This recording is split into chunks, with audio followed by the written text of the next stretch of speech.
She was in this stunning red dress.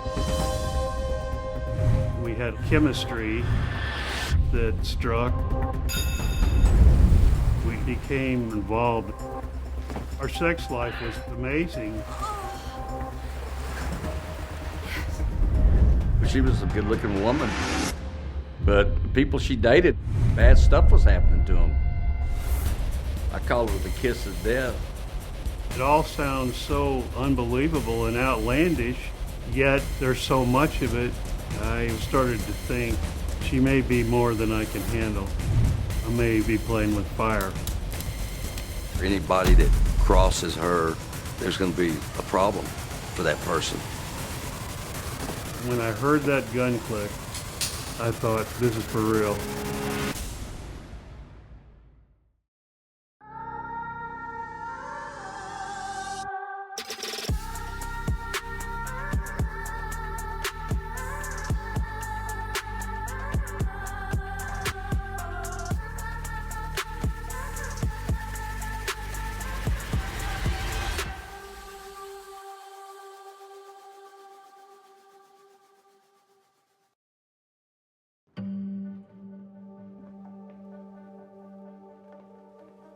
My name is Gary Taylor, and I worked as a journalist in Houston for 45 years. Whenever I go into a bar in Houston, I'm expecting someone to recognize me and say, "You're the guy that wrote that great story a few years back." But instead, they usually say they want to hear the Fatal Attraction story. And I usually tell them, if you want to hear about that, buy a couple of beers and I'll share it with you. I moved to Houston in 1971. It was a little bit like the Wild West, and there was a lot of action. It was a great place to work and live. It was growing like crazy. 1970s was also the height of the sexual revolution. The baby boomers had all lost their innocence. There was birth control. It was before the age of AIDS. Basically, it was a freewheeling sexual environment. I was working for the Houston Post as a courthouse reporter. My job was to know everything that was going on in the courthouse. I would go from court to court. I would cover big trials and cover the district attorney's office, cover defense lawyers. We had a press room in the courthouse, and I had a desk in there, and it was an exciting beat. Just being a part of the scene, it was an environment, and I was like one of the bacteria in the environment. Anybody who was a courthouse character, I was supposed to be on a first-name basis with them. A lot of my best reporting might occur away from the courthouse at the drinking sessions after work. I was invited to a cocktail party by one of the defense lawyers, and he had an interesting guest there. A friend of mine said, "That's her, that's the one everybody's talking about." It was a female lawyer named Catherine Mehaffey. She was in this stunning red dress. I knew who she was because she was a hot item around the courthouse.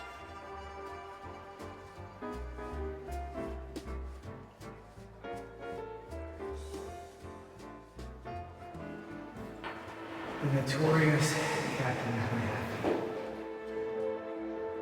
I introduced myself and we got to talking and joking around. There was a twinkle in her eye, and she turned out to be a lot of fun. Is that from Goodwill? She made a comment about my clothing and said that if I got to know her better, she might buy me a new suit. We had chemistry that struck. I had a feeling we were going to become more involved as time went on. At that time in my life, I separated and divorced from my second wife. And we had two little girls, 3 and 5 years old. I wasn't looking for a relationship, for sure. I thought she wasn't either. So I just thought she would be a fun woman to hang around with for a while, as long as it lasted.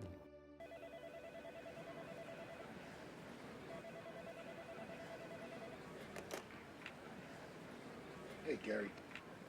She called me up a couple of weeks later and said she wanted to get together, and I told her I had a beach house in Galveston that I was going to go down that night to collect the rent. If she wanted to ride along, she could. She said, "Oh, yeah."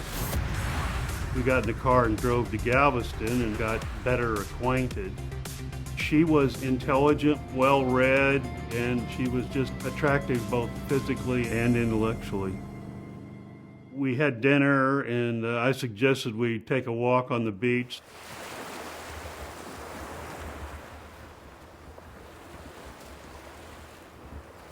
This was in September, so there wasn't anybody else on the beach, and of course it was dark at night.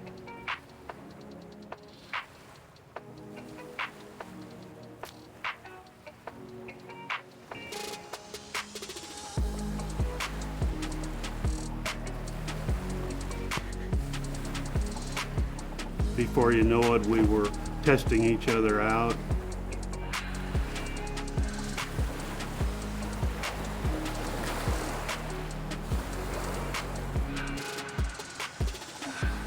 That's where we first consummated our relationship.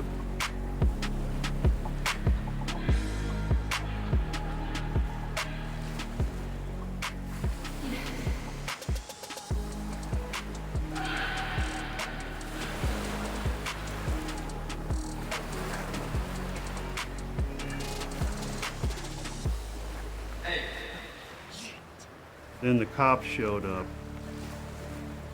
Some Galveston County sheriff patrolling the beach shined a spotlight on us and came over and got our identification and got busted by the beach patrol.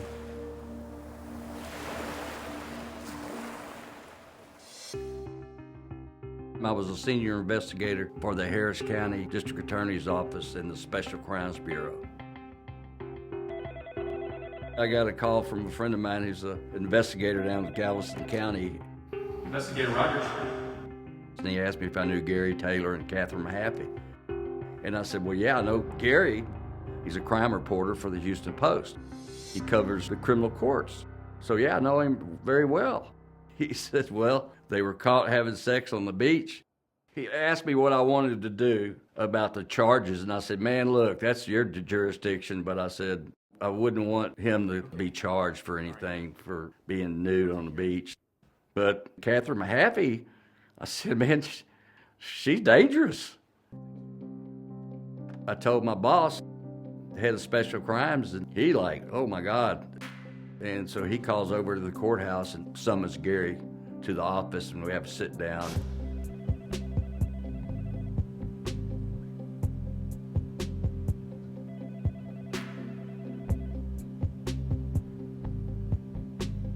Since I was well thought of there in the courthouse community, they wanted to warn me.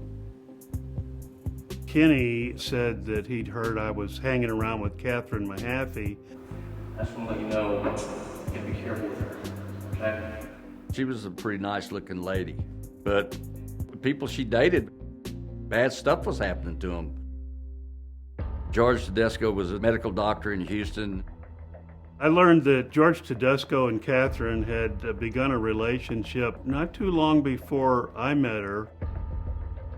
Catherine had been with Dr. Tedesco for a couple of months, and then he decided to break up with her. She was suing him for divorce, claiming to be his common-law wife to try and get his estate. Dr. Tedesco said no, they weren't married, so there was some conflict there.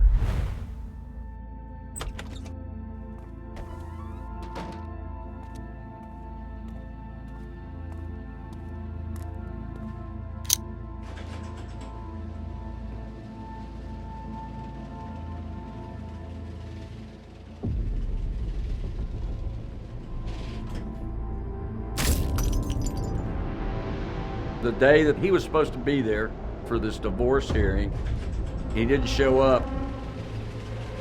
His family went to his house and found him in his own garage, beaten to death with the leg of a kitchen table. After his death, there was only one suspect, and it was her. It was Catherine Mehaffey.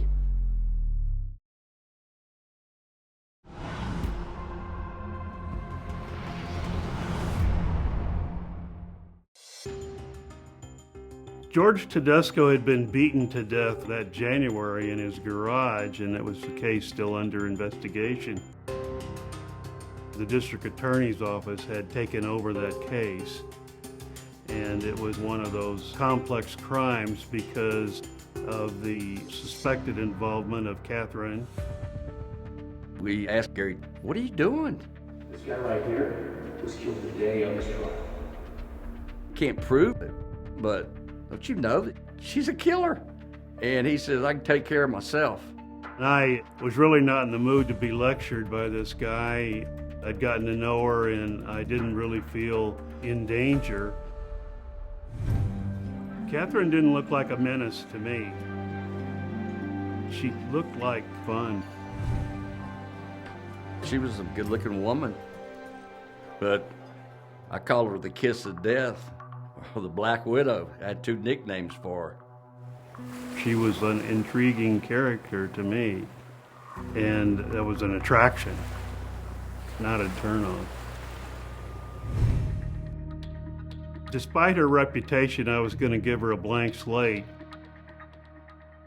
He was kind of arrogant about the thing. And he kind of storms out of the office. So when he left, I told my boss, I said, "He'll be back." I continued my relationship with her. She was intriguing enough that I wanted to see where it would go. Plus, I was in that stage of my life where I wasn't really worried about the relationships. I was just getting together with her, and we carried on. She became a drinking buddy with benefits, basically. We would get together pretty much every evening and go out after the courthouse closed, and we were done with our work. We were both in our early 30s, and our sex life was amazing. There was quite a bit of it. Lots of things would happen. She called me one day from her law office, and she said that her law partner had had a whore over in the office and had sex with her. She said, "You're my whore. Come over to my office right now." I came over, went in to her office, and had sex on the couch with the door propped open, so her associate in the office could hear. That was basically the life for several weeks, just hanging out and having fun.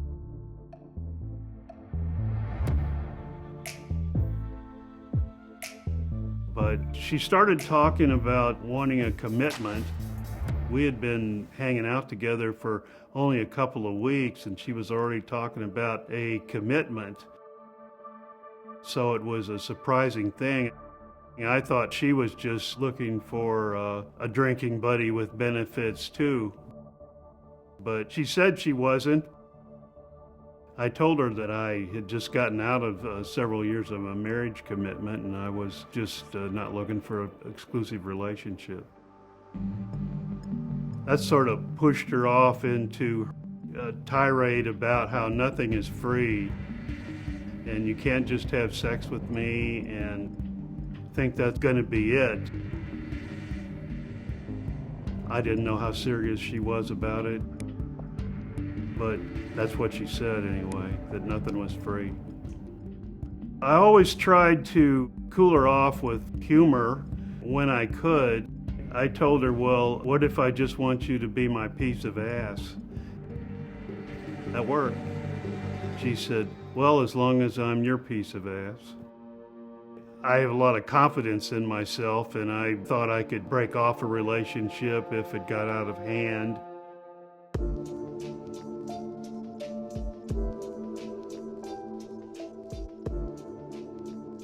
But one night we were eating dinner. She had made shrimp scampi, We were having a conversation. Out of the blue, she said, "What if I did kill George Tedesco?" she described being in the garage. She'd come over there and George was giving her lip, and she reached up and grabbed a table leg of some kind and started beating him on the head with it. I didn't know how to react to that.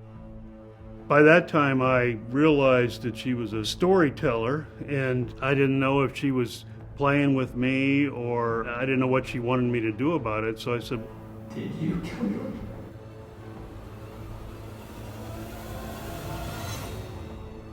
No. No. Of course not. that's when she said that she was just making it up to gauge my reaction. She seemed to relish that image of someone who could take care of trouble in the most violent way possible if she had to.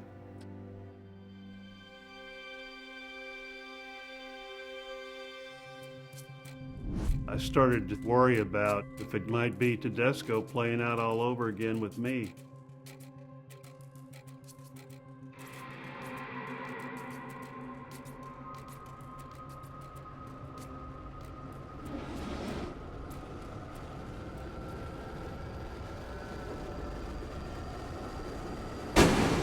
I realized that she was going to be more trouble than I expected.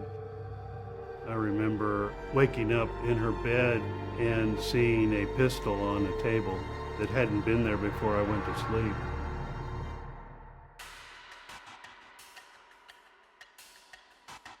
Also, Catherine was possessive and controlling. I thought we were going to be spending the day together. Any boyfriend she has, she's got to run their life. Okay.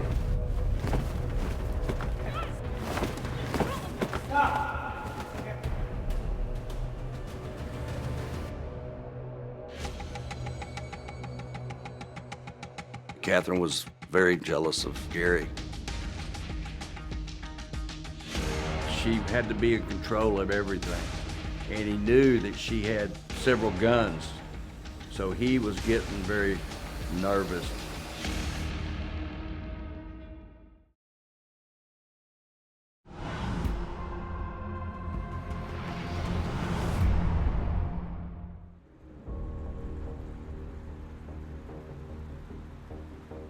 If I'd have been an accountant or an engineer, I might have had a different take on this, but as a journalist, I just try to understand and I try to see what's going on, hoping that I could get an idea of what Catherine was thinking.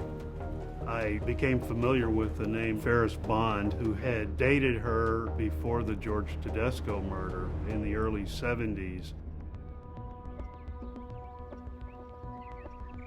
I was involved with Catherine while I was attending the South Texas College of Law.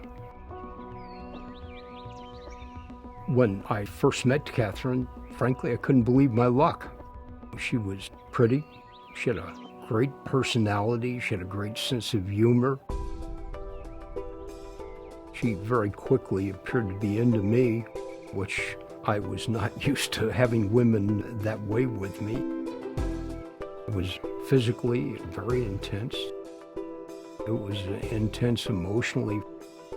It was an intense relationship. And then I started to see a different side of her. She became jealous. She became suffocating. She was pushing to get married. It got to a point where things started to deteriorate. I explained to her that I thought we ought to stop seeing each other. And I remember her saying, "I'm not going to make this easy for you."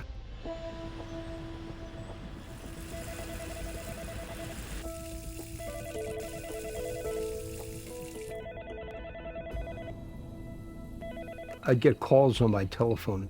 I'd answer, "Hello," and they'd hang up.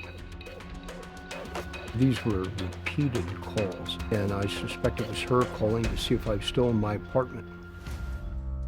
She would appear at the law school. She was not enrolled at South Texas College of Law. She had no business being there. The law school had a library, and I was studying there one afternoon, and she appeared. To get away from her, I went into the men's bathroom.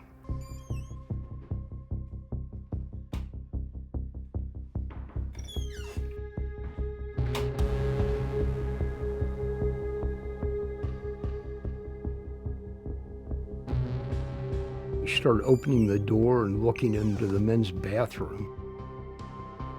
And I stood on the toilet and waited for her to leave.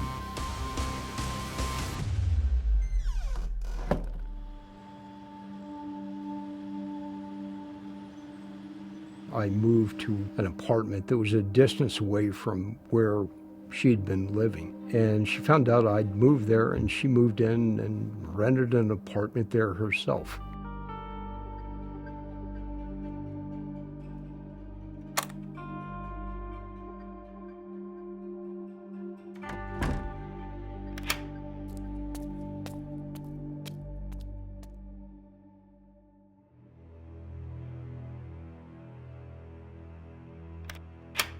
She'd gone up to the apartment manager and told her that she'd locked herself out of her apartment. And the manager gave her a master key that opened all the apartments, which Catherine apparently made a copy of. And basically she had access to my apartment. She got mad at him and stole all his class notes and law books.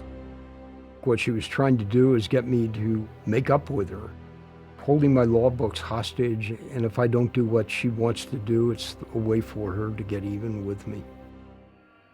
I came home one morning and my apartment was a shell. Every possession I owned, including a Bible I'd had since I'd been in grade school, photographs I'd kept over the years, all of my clothing, everything went up in that fire. I knew she'd done it, and it was awful.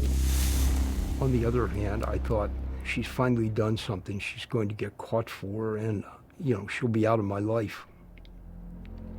But she wasn't. Look at me, and look at her at the time. And who's going to believe that she was doing the thing she was to me? There were people that did, but not very many. I thought to myself, whatever the worst thing is she could do to me, she's going to do. I knew where it was heading. I needed to finish law school and get out of Houston, which I did. Ferris enlisted in the Marine Corps to get away from her. If I'd stayed in Houston, I think she probably would have tried to kill me. I have never stopped looking over my shoulder. With my wife early on in our relationship, I told her about Catherine. All of my children have been shown pictures of her and told if she ever comes around to call the police. I may be overreacting, but I feel an ounce of protection is worth a pound of cure. There was an avalanche of stories about her former boyfriends.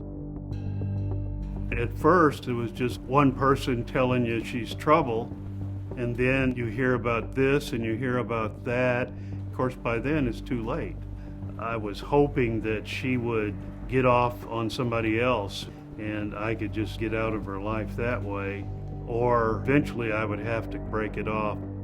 But I was willing to try and play the game with her a little bit longer to see if we couldn't come to a peaceful resolution. The real breaking point came when me and Catherine went to a sandwich shop in the afternoon, and I told her I wouldn't be available that night. I was going to pick up my kids. She was patrolling to the point she was jealous of his daughters. She demanded that I spend the night with her and not my kids, and I told her that that wasn't going to happen.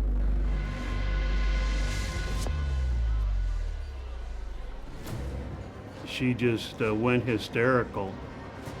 She just flipped out and started screaming and attacking. She grabbed my tie and started pulling my knot up against my throat. Told me I'm not going to go see those kids, and started choking me with my tie. I started to think she may be more than I can handle. I may be playing with fire. She had an umbrella with her and she started beating it against the wall. At that point, I decided that I really needed to get out of this relationship as best I could. So I left the sandwich shop and I walked back to the courthouse. But I came home from work to find Catherine had gone to my house. And so I started trying to break it off with her. The way I tried to phrase it to her was, you're like a gasoline and I'm a match. She was saying things like, you don't break up with me, I break up with you. And I said, Hey, all right, we'll tell everyone that you broke it off. And she just flipped out again.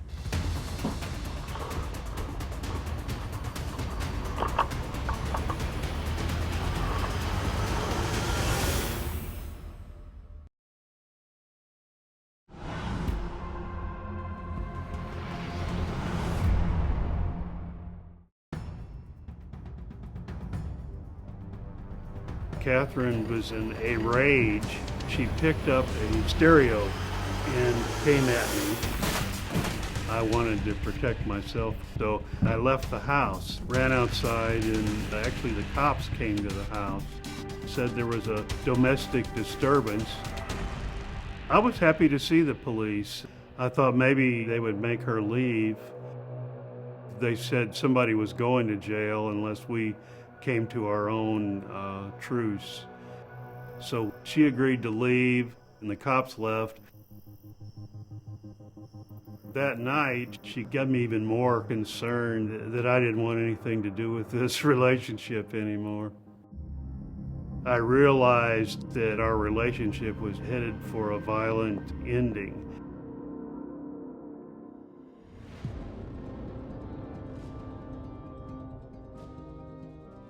I knew I had gotten myself into this and I was going to have to get myself out. I'd played with the burning stick and the fire was now pretty close to my fingers. And I remembered Special Crimes invitation and I decided I did need to go and talk to them about it because I thought that Catherine was probably going to make an attempt on my life at some point. I didn't want to rub in like I told you so because he looked like he was a deer in headlights. He was scared. He gave us a sworn statement through a tape recorder in the office. He told us everything she had done and why he was worried about his safety. If something were to happen to me, I thought maybe it could be like testimony from the grave. I told him all about our relationship. I told him everything we'd been through was like a diary of my last month with Catherine. I didn't know if I had any information on the Tedesco investigation, but I was going to tell him everything I knew. And I did tell him about the dinner, everything that she had told me. I told them that I wanted to make one call from their office because I didn't have recording material, and I was going to call Catherine. I was going to tell her, I'm at Special Crimes, I've given them a statement, and if anything happens to me, they'll probably be looking for you. So that's what I did. I called her and recorded the call.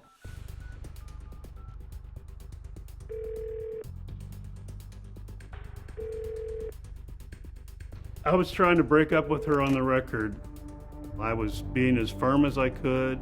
I wasn't trying to be mean. She was very nice on the phone when she talked to Gary. She didn't act up at all. She just said, oh, well, you're okay. You're over there talking with your friends, I see. So that's what it's like. And then we hung up.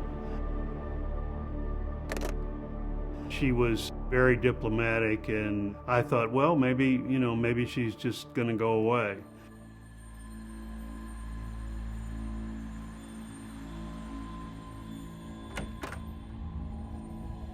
But I came home to find that I'd been burglarized. With the way things had been with Catherine, it just had to be her. And I immediately called her, and she said, "I don't know what you're talking about. You're making things up."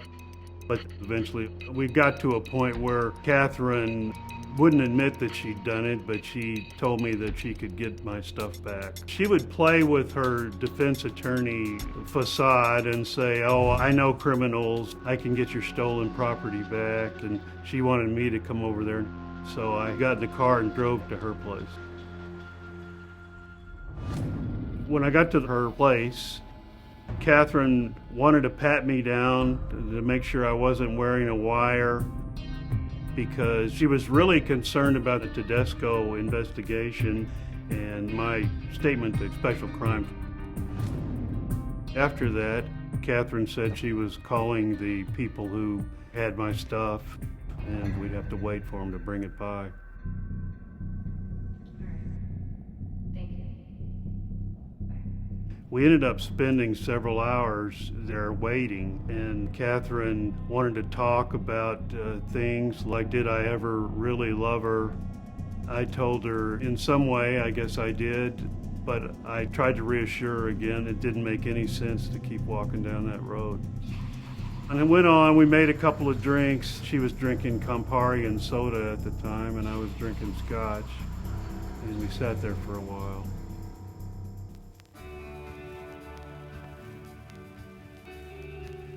And she put on some music. She wanted to have one last dance. It was strange. It was her symbolism for the end of the road.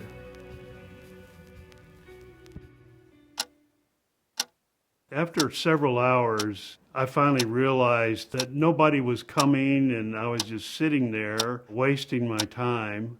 I told her that I was done waiting and I was going to leave.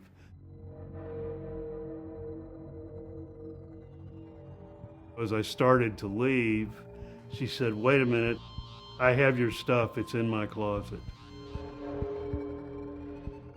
So I went ahead and went back and looked in the closet.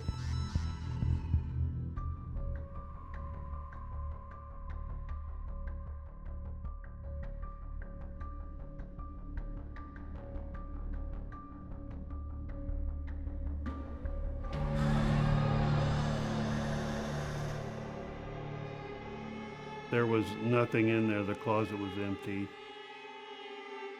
Then the lights went out. And I realized then that it was a trap. My mind started scrambling. Adrenaline started to flow. He's like making a split-second decision. So he jumps in the closet. And at that point, I heard a gun click. And I heard her walking down the hallway. And I could see her in the shadows. And she started talking to me. You're a dead man.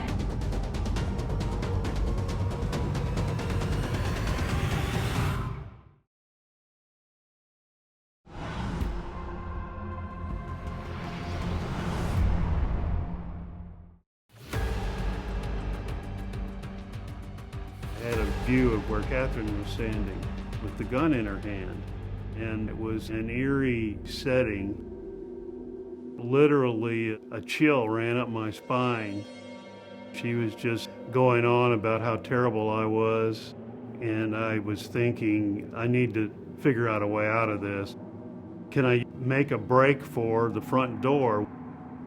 I saw this wooden chair, and it was sitting there right by the closet. And he said, "Man, I'm fixing to die." So he says, "Okay, I got to make a run for it." And he opens that door and he hauls ass. She fired off a shot that came through the bottom of the chair, and it hit me in the side of the head. I run down the hall. I got to the door, opened the bolt.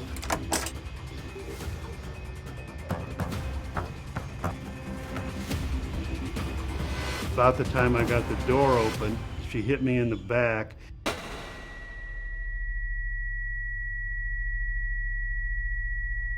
The next thing I knew, I was laying sprawled on my belly in the front yard.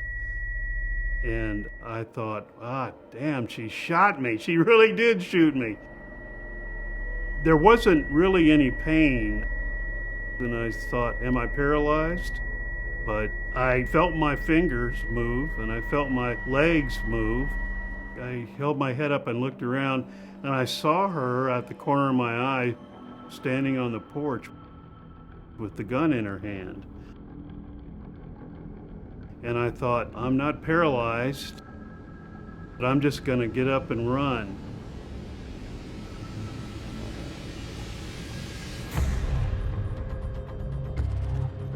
And I knew there was an all-night grocery store about a block down the street.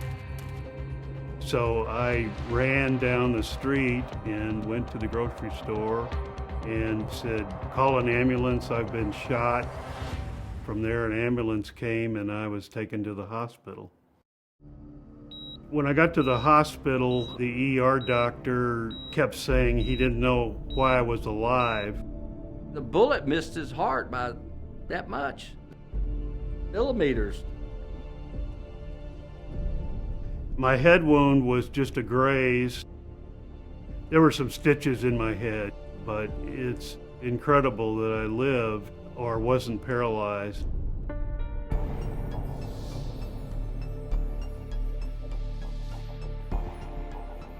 We thought, well, finally something's gonna happen to her. Gary's alive to tell the tale. This is a done deal. She was set for trial in March of 1980, and that trial ended in a hung jury. The defense basically went after me. Catherine tried to paint a picture that she was the victim. They made heavy use of the phone call recordings and argued that those were unfair and that the DA's office had used me to try and get her on the Tedesco murder, and that she was a female lawyer in a world of men who was not being given a break. Jokingly at the courthouse, they called it the JR defense, from J.R. Ewing on Dallas, that he needed shooting. That appeared to resonate with some of the jurors, and the jury couldn't reach a verdict on it. But she was tried again in June of 1980, and she was convicted of attempted murder, and the jury sentenced her to 10 years in prison. She appealed that conviction, and it was overturned.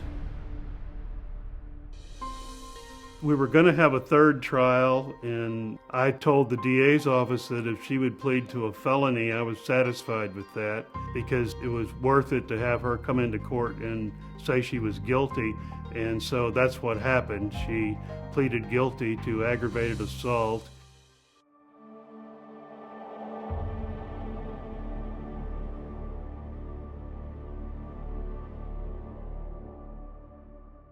One of my friends sent me a newspaper clipping about Catherine being convicted.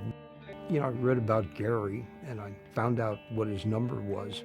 He called me to congratulate me and to talk a little bit as kindred spirits. Very few people believed me when she was doing these things to me, but he got her in a court, and he exposed her for what she is.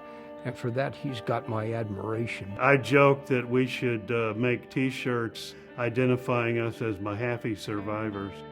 He keeps promising that, and I'm going to hold him to it one of these days. I don't have one yet, but I would probably wear that proudly. She's never been charged in the Tedesco case. A lot of people have criticized the probation aspect for her, or on my case, because she's been named in so many other incidents in Texas over the years, and they talk about her always getting away with it. But I thought it was a good resolution because she couldn't practice law for a decade. Basically, I like to think I took her off the board for a decade. And there was a lot of belief that she would never make it on probation because of her personality and her temperament, that she would do something to get thrown back in jail anyway. But she did survive her probation, and she started practicing law again, and there were more problems. Catherine ended up marrying a guy named Clint Shelton. They moved to Dallas, Texas. And from what I understand, she was practicing law there. She was getting paid from immigrants to help get their citizenship. She had a woman named Marissa Hierro working for her. And apparently Marissa decided that she could start her own immigration consulting business. Catherine was furious about this. Her paralegal and her husband were attacked by two people wearing ski masks. The paralegal's arm was blown off, and her husband was killed. She survived with her arm being blown off, and she said that she recognized Catherine's voice. Catherine, although Marissa says that she could identify her, has never been prosecuted on the case yet. Her husband took the rap for it, and she's still free. This is another notch in her belt. From what I understand, he's serving a life sentence in the Texas penitentiary. And she's walking around a free woman. I try not to think about Catherine very much at all anymore, but it's hard not to. Getting shot is a milestone experience in a person's life, and it certainly was in mine. I have approached the rest of my life with the assumption that she'll try to come back and finish the job on me at some point. I don't know what I can do about that other than be prepared to defend myself, but I feel obligated to share my story. Any lesson anybody can take from my story, whatever it might be, it's good to have it out there. I'm an ordinary guy, and once upon a time I had an extraordinary year. Catherine was a lot of fun when she wasn't trying to kill me.